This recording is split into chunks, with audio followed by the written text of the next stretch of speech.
Boa noite, galera. Tá dando para me ouvir aí? Assim. Sim. Só um segundo aí. Pronto, meu computador estava descarregando. Boa noite, galera. Meu nome é Lucas, certo? Eu, junto com o João Lucas, vou apresentar essa aulinha hoje para vocês aqui. Foram 3 temas principais que foram pedidos para a gente abordar hoje. Realmente não é uma aula tão pequena, mas tanto eu quanto o João Lucas, nós tentamos dar uma resumida, certo? Assuntos bem importantes, inclusive. A gente vai mostrar para vocês que tem muito a ver com o dia a dia. Pode passar um slide aí. Eu não consigo passar daqui não, né? Pronto. A aula hoje, nós vamos falar mais especificamente sobre uma parte bem importante do nosso corpo, né? Que é a região ali do nosso ombro, né? Da cintura superior do nosso esqueleto. Nós hoje vamos falar sobre luxação glenumeral. O João Lucas vai falar para vocês mais no final da aula. E, inicialmente, nós vamos falar de 2 patologias. Pode passar mais um slide. A primeira que eu trouxe aqui para vocês é a fratura de clavícula. A gente faz parte de uma liga de medicina esportiva e ortopedia, então eu trouxe algumas notícias aqui para exemplificar como essa patologia está presente no nosso dia a dia. O lateral Fábio Santos, do Corinthians, o Daniel Alves e o Diego Alves, todos 3 atletas que sofreram com fratura da clavícula, inclusive nas 3 matérias tem depoimentos de médicos falando sobre tempo de retorno e tudo isso que a gente vai conversar um pouco mais à frente. Pode passar mais um aí. Pronto. Fratura de clavícula, primeiro a gente vai falar da epidemiologia. Ela representa cerca de 3% de todas as fraturas e 44% quando a gente fala de cintura escapular, né? Que é a região que nós estamos debatendo hoje. 70% dos casos no sexo masculino, geralmente essas lesões traumáticas, né? Como é característica da lesão da clavícula, da fratura, é mais característica do homem. A faixa etária mais comum é de 29 e 33 anos, o que nós chamamos de adulto jovem, né? Pode passar mais um. Pronto. A fratura de clavícula ela passa por 3 mecanismos principais, sendo que o primeiro e mais comum é o trauma direto na região superlateral do ombro. Eu coloquei depois uma imagenzinha que vai explicar melhor. Esse tipo de trauma equivale a 87% dos casos, e ele é muito comum no nosso dia a dia. Atualmente estou rodando lá no IJF, a gente vê muita fratura de clavícula, de queda de moto lá, principalmente, mas também é muito comum dos acidentes esportivos. O segundo mais presente é o impacto direto sobre a clavícula. A lesão do Diego Alves, que eu mostrei no slide passado, ele saiu para dividir uma bola com o jogador e o joelho do jogador atingiu diretamente a clavícula dele. Mas esse tipo de evento é responsável apenas por 7%.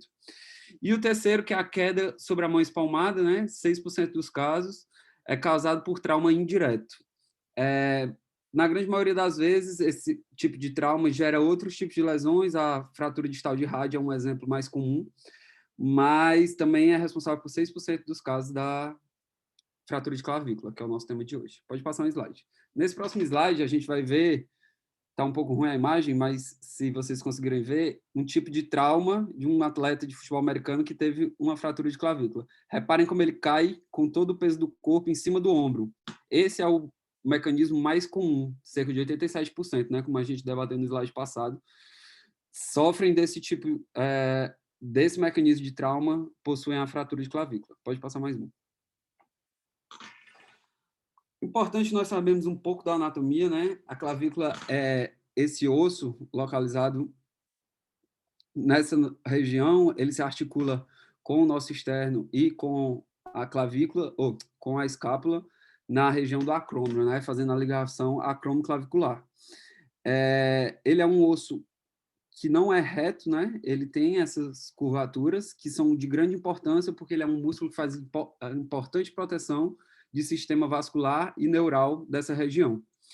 Você pode observar que ele tem 2 extremidades, né? A acromial e a external, e que no centro esse osso ele fica um pouco mais adelgado. E justamente por isso, por ele ser um pouco menos denso na região central, que a região mais comum de fratura é o terço médio da clavícula, mais para a lateral.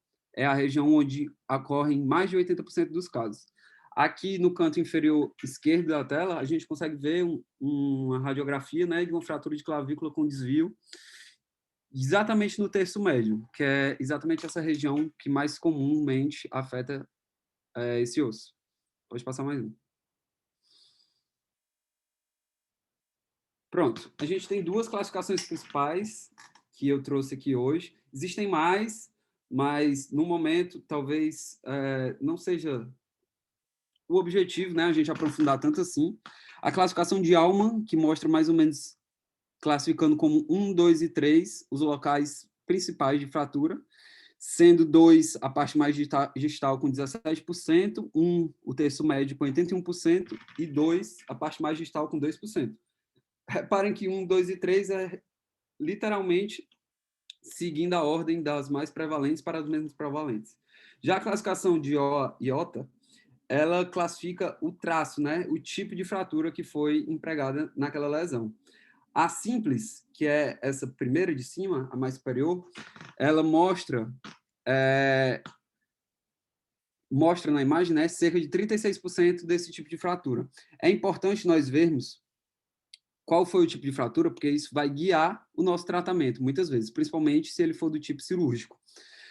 A 15.2b, a gente já vê uma lesão em cunha, né, que o traço não é tão reto, né, não é tão simples, e também já tem um grau de fragmentação, e a 15.2c, que é realmente segmentar, que torna o procedimento cirúrgico mais difícil e é associada a traumas de maior energia, tá?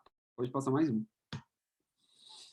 O diagnóstico desse tipo de fraturas, muitas vezes elas são desviadas, então por isso a gente precisa pedir a radiografia em AP 30 graus cefálico, como mostra nesse primeiro, pois muitas vezes a gente pensa num AP normal que ela continua alinhada e quando você faz essa inclinação você consegue ver realmente essa diferença. Ocorre uma elevação do fragmento medial por ação da musculatura, né, do esternocleido e de toda a musculatura torácica, e uma inferiorização do fragmento lateral pelo peso do membro, né, consegue trazer essa parte mais distal para o inferior. Repara que esse de baixo mostra uma uma incidência bilateral, que dá esse efeito comparativo. Então, muitas vezes a gente pode usar a mão de mais esse método, de mais essa arma, para dar esse diagnóstico. A gente consegue traçar uma linha e ver como seria a reta na clavícula que não foi afetada e comparar para também estipular o desvio, que também é importante no tratamento. Pode passar mais um. Pronto. Tratamento, pessoal. O tratamento da fratura de clavícula, na grande maioria dos casos, é feito um tratamento conservador, certo? As duas maneiras principais que nós temos de fazer o tratamento conservador são essas duas que estão representadas, né? A tipoia simples e a redução com fixação em 8. O que eu vi é que hoje opta mais pela tipoia simples, pois ela é menos dolorosa para o paciente e ela tem resultados muito semelhantes à fixação em 8. Uma das referências que eu utilizei foi a própria aula da SBOT desse ano, que é feita para os residentes. E lá, o palestrante estimula a gente a não adotar a técnica da redução aí que a gente consegue ver no lado direito. Vocês podem ver que com o joelho a gente coloca nas costas do paciente e puxa os membros para trás, para ajudar na redução da clavícula, e depois a gente faz essa fixação chamada em 8. Pode apertar só mais uma vez aí, João, só para passar. Então, Opa, não apareceu mais nada, não? Tá. Então, se você puder escolher entre as duas modalidades, tentar sempre fazer a menos dolorosa para o paciente, né? É um objetivo que é passado para a gente hoje na prática. Pode passar mais um slide. Mas quando nós devemos indicar o tratamento cirúrgico na fratura de clavícula? Eu trouxe esses 5 critérios, mas nenhum deles é um critério absoluto.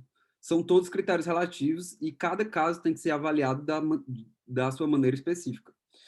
Um desvio ou encurtamento maior do que 20 milímetros é considerado já um desvio grande, um desvio importante. Nesse tipo de caso, a funcionalidade do paciente já vai ficar algo reduzida, então, por isso, a correção cirúrgica pode ser uma boa opção. A ausência de contato, o que é que isso significa? Se os dois fragmentos não se tocam, a consolidação torna-se muito difícil, quase impossível, né? Então, devido a isso, se tiver totalmente ausência de contato entre as partes, também é indicado a redução e o tratamento cirúrgico.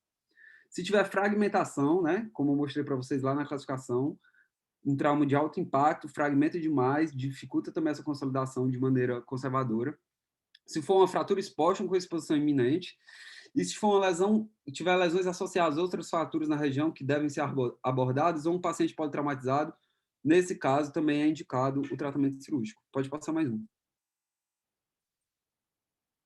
Pronto. Como nós podemos fazer esse tratamento cirúrgico, né? Pessoal, a gente pode fazer de duas maneiras. Intramedular, que são todos esses que passa-se alguma estrutura por dentro da clavícula, ou por placas, que são essas que têm as entradas para os parafusos, certo? A placa mais utilizada, que a gente mais vê no nosso meio, lá no JF é o que a gente usa geralmente não, todas as vezes que eu vi, é essa azulzinha com fundo azul lá embaixo, que é a reconstrução. Ela é uma placa moldável, certo? Você mesmo molda ela durante a cirurgia, só que ela não é tão resistente e ela muitas vezes tem uma taxa de falha por outros fatores que eu vou discutir um pouco mais adiante. Dentre as placas, a mais recomendada é a LCP pré-moldada. Ela já é utilizada em larga escala nos países de primeiro mundo e ela é mais resistente e mais eficaz do que a de reconstrução. A LCDCP, que é essa amarelinha que está lá em cima, ela é uma placa que ela exterioriza muito. Você consegue sentir ela aqui na região do paciente. Ela também não tem uma fixação tão boa quanto a pré-moldada e ela não é tão utilizada assim. Em relação aos intramedulares, o mais utilizado é a haste de TEM, que é uma haste de titânio. Ela é algo maleável e resistente, e ela tem uma boa fixação.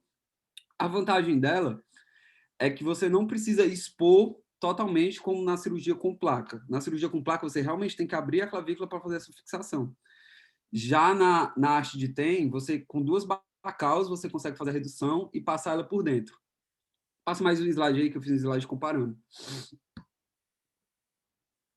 Ixi, não foi o slide comparando. Eu acho que eu te mandei o slide que ainda não estava 100% pronto. Mas tudo bem. O que é que se diz em relação às duas de comparação? As hastes intramedulares não servem, não são muito utilizadas para fraturas segmentadas, certo? Nas fraturas segmentadas, onde tem mais pedaços, né? Você não consegue passar essa haste perfeitamente por dentro de todos os pedaços. Então, por conta disso, é geralmente utilizada a placa. Esse Além pedaço disso, chama cominuição, né? Que é a fratura mais exato, cominutiva, quando mais a fratura é cominuída. cominutiva. E só aproveitando aqui o gancho Exatamente. aqui, já que eu interrompi, a diferença de material, principalmente nas placas aí, hoje nos convênios você consegue utilizar sem grandes problemas essa placa pré-moldada. A vantagem maior é porque ela é bloqueada, tá? Vocês que estão começando aí vão ouvir falar muito aí de placa bloqueada. Qual que é a diferença da placa bloqueada para a placa convencional? A placa bloqueada, ela tem um sistema que o parafuso ele trava na placa ao invés de travar no osso, dá aquela pega que a gente chama de pega. Quando você aperta um parafuso na parede que você vai apertando, ele trava. Aí seria mais ou menos a placa convencional, o parafuso na parede. Ela travou no osso, travou na parede. No caso da bloqueada, ele trava na placa e não no osso. E qual que é a vantagem disso? Nesses casos aí de fraturas cominuídas ou o paciente mais idoso, que o osso é muito osteoporótico, muito frágil, se você for travar no osso, ele vai quebrar, pode quebrar o osso mais, pela pressão que você exerce no parafuso. Então, quando você trava na placa, você tira essa tensão em cima do osso, diminuindo o risco de fratura, ou mesmo quando é muito cominuído, que às vezes fica pior de estabilizar. Então, você precisa de um sistema de travamento na placa. A desvantagem é o custo. A placa bloqueada ela é bem cara. Mesmo hoje em dia, já barateou bastante, mas ela é muito mais cara que a placa convencional. Então, é importante saber também todos esses quesitos, porque às vezes você pode fazer uma cirurgia de qualidade exatamente igual com a placa bloqueada, mas usando uma placa convencional, que aí você baratearia o custo do sistema de saúde, né? Em relação aos pinos, que o Lucas citou, o próprio Rockwood, que é o livro de referência em traumatologia, em fraturas, né? ele fala alguns pontos negativos. Ele tecnicamente não parece ser simples, mas às vezes não é tão simples como a placa, tecnicamente às vezes é bem mais difícil. Tem casos descritos do pino retrograde, de voltar, tá? Sair, e aí Né? acabar não estabilizando bem a fratura, né? Então, assim, em termos de praticidade, na vida prática mesmo, acaba que as placas elas têm melhores resultados funcionais também, tá? Até porque, por garantir uma estabilidade maior, você consegue liberar alguns movimentos de maneira mais precoce, tá? Mas é importante saber aí a existência das hastes, elas são pouco utilizadas aqui no Brasil, pelo menos, e tem as duas opções de placas, né, como o Luca bem falou, e tem que saber também a diferença entre uma placa convencional e uma placa bloqueada, tá? Quando indicar um e quando indicar outro. Adiante, Luca. Em Desculpa outra aí aula a a gente vai intervenção. trazer também, doutor, a diferença dos parafusos, né? Do parafuso É, bloqueado para o isso. convencional. Esses princípios da O é uma aula bem interessante para vocês fazerem, entendeu? Porque para entender o que é o tipo de placa, tipo de parafuso, os tipos de métodos de estabilidade, tudo isso aí é uma aula bem interessante, sabe? Esses conceitos básicos, eles são cobrados na prova de título da ortopedia, da SBOT. Então, é muito importante e vocês estão começando, precisam entender, porque aí você consegue ter uma noção, de maneira geral, de toda fratura.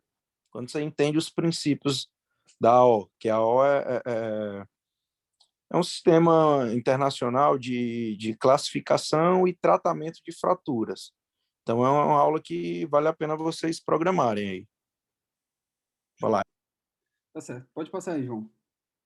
O doutor já falou, né, a base aí, só complementando que, como ele falou, né, as intramedulares têm esse problema da migração, que muitas vezes elas podem sair mesmo do lugar e não fixar tão bem assim. Outro problema é que muitas vezes elas são rígidas, e já que a fratura é um osso curvo, ela não tem uma área de ação tão grande, porque ela não consegue se malear por dentro do osso e ficar no formato perfeito, dependendo da haste. Então, muitas vezes ela tem uma área de ação pequena que não consegue resolver aquele problema.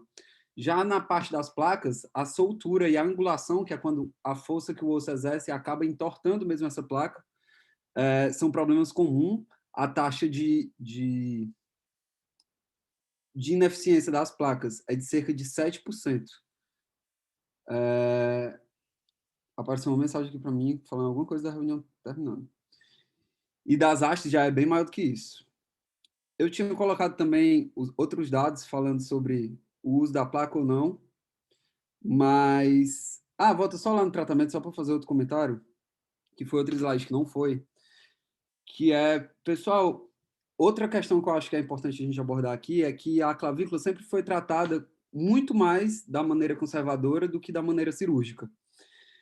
Porém, estudos mais recentes vêm mostrando que muitas vezes as lesões conservadoras, elas não têm uma recuperação tão boa assim. Um estudo recente mostrou que a taxa de pseudoartrose no tratamento conservador chega a 15%, enquanto no cirúrgico chega a 2%. Então, quando a gente está falando de atleta de alto rendimento, talvez em muitos casos, por conta do retorno mais precoce ao esporte e dessa taxa de pseudoartrose bem menor, seja uma tendência cada vez mais nós tratarmos as fraturas de clavícula de uma maneira cirúrgica e não tão conservadora. Principalmente porque as técnicas cirúrgicas cada vez mais estão avançando, como o Dr. Eduardo bem falou, já se consegue fazer com materiais melhores, né, umas cirurgias mais eficientes. Então, isso vem mudando. Eu tinha colocado até uns artigos mais recentes e mais antigos, mas eu mando o slide pronto na aula, o certinho, de boa. Pode passar aí. Pode passar também. Pronto, o segundo tema que eu vou falar aqui para vocês é a luxação acromioclavicular. Como a epidemiologia, ela é mais comum durante a segunda década de vida, associada a atividades desportivas de contato, 9 a 10% das lesões traumáticas agudas da cintura do ombro. Como eu falei, né, grande parte dessas lesões traumáticas são mais comuns no sexo masculino, no caso da luxação acromioclavicular, 5-1. Pode passar. A luxação acromioclavicular, como mecanismo de trauma, ela tem principalmente dois, né, direto e indireto. que é bem semelhante, inclusive, ao que a gente debateu sobre a fratura de clavícula. O direto é uma queda sobre o ombro aduzido, né? O ombro assim colado, você cai por cima. E o indireto também, com a mão hiperestendida, você cai por causa da transmissão de força. A cabeça humeral acaba fazendo uma força em direção a essa articulação e ela acaba luxando. Pode passar. Faltaram vários slides. Ó, nesse slide aqui, eu acho que eu mandei o mais antigo. Mas tudo bem. Luxação acromioclavicular. Aqui nós temos o sinal clássico, né, na primeira imagem da luxação. Fica com essa elevaçãozinha na topografia. Anatomicamente, a gente vê que é uma área que tem vários ligamentos, né, como os córacos claviculares aqui e os acromioclaviculares, que são bem importantes na classificação. Embaixo eu coloquei mais uma radiografia mostrando o lado normal e comparando com o lado luxado. Pode passar. A classificação de Rockwood, né? A classificação de Rockwood, ela está ilustrada aí para vocês. Não sei se está dando para ver bem, mas eu vou explicar cada um. O tipo 1... Tá dando para ver o tipo 1 na imagem, tá? 3, 4... Tá, é esse primeiro. O tipo 1 tem apenas estiramento do ligamento acromioclavicular, certo? No tipo 2, tem estiramento do acromioclavicular com distensão dos coracoclaviculares. No tipo 3, tem ruptura de ambos os ligamentos citados. No tipo 4, ambos estão rompidos e existe uma luxação posterior. No tipo 5, ambos estão rompidos e existe uma luxação superior.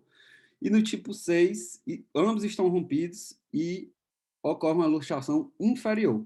Além disso, a partir do tipo 3, tem a avulsão muscular, certo? Principalmente no músculo deltoide e trapézio, eles se soltam da clavícula, principalmente da parte distal. Tá certo? Pode passar um slide. A luxação acromioclavicular vai ter tratamento direcionado de acordo justamente com o tipo da classificação de Rockwood. Se fosse tipo 1, a gente faz repouso por 7 a 10 dias com aplicação de gelo e tipóia. É um tratamento conservador, né? Até que o paciente recupere o ar completo de movimento e indolor. Tipo 2, a tipóia sobe um pouquinho para 1 a 2 semanas, a mobilização suave assim que possível e evitar atividades pesadas por 6 semanas. A partir do tipo 3, ele já pode ser cirúrgico. Se for um paciente ativo, a gente já recomenda cirurgia, justamente por ser um paciente que vai ter carga, que vai poder piorar esse quadro. O tipo 4, 5 e 6, geralmente, quase sempre, na verdade, são cirúrgicos, certo? Pode ser feito um reparo cirúrgico, né? Uma fixação, ou uma reconstrução dos ligamentos coracoclaviculares, sendo que essa segunda ainda não é esclarecido se ela realmente tem um efeito terapêutico bom, certo?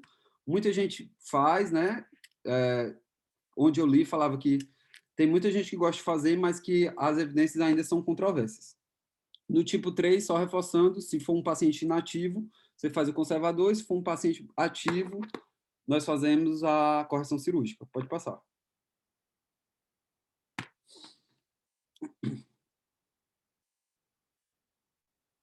Agora o... Você está me ouvindo aqui?